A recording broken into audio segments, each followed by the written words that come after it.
part of what drew me to Tenkara was the simplicity.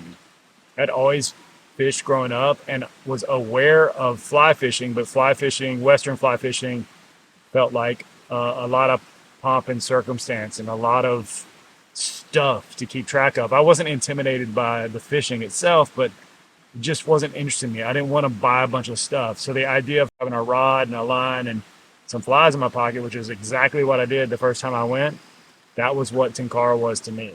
It's fixed for me. It's fixed line fly fishing on its simplest terms. Everything stripped away that I don't need for these small freestone streams, and um, using flies that I can cast on ultralight lines, and it's extremely effective.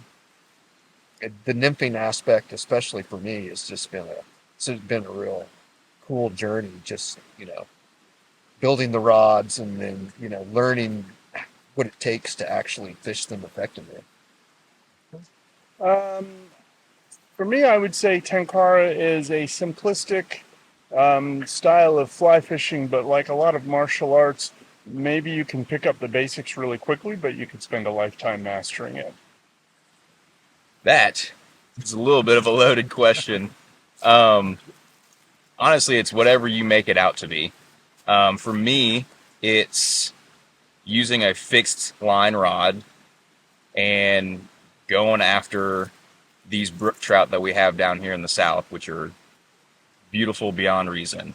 Um, Finding those smaller streams where they inhabit. But yeah, really, it's what you make it. 10 colors of Tenkara, you can kind of do whatever you want to with it.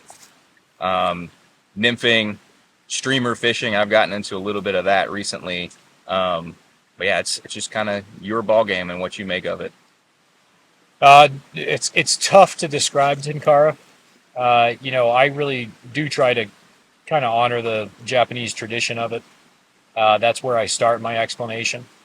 I describe it as a form of fly fishing that came out of Japan, out of the mountains of Japan, and essentially involves a rod, line, and fly. And most of the flies don't have a whole lot of weight. I think the most important thing that differentiates it for me is that Tenkara relies quite a bit on skill with what I like to describe as an elegant set of tackle, and you utilize that skill to trick fish as opposed to relying on gear so much to trick fish.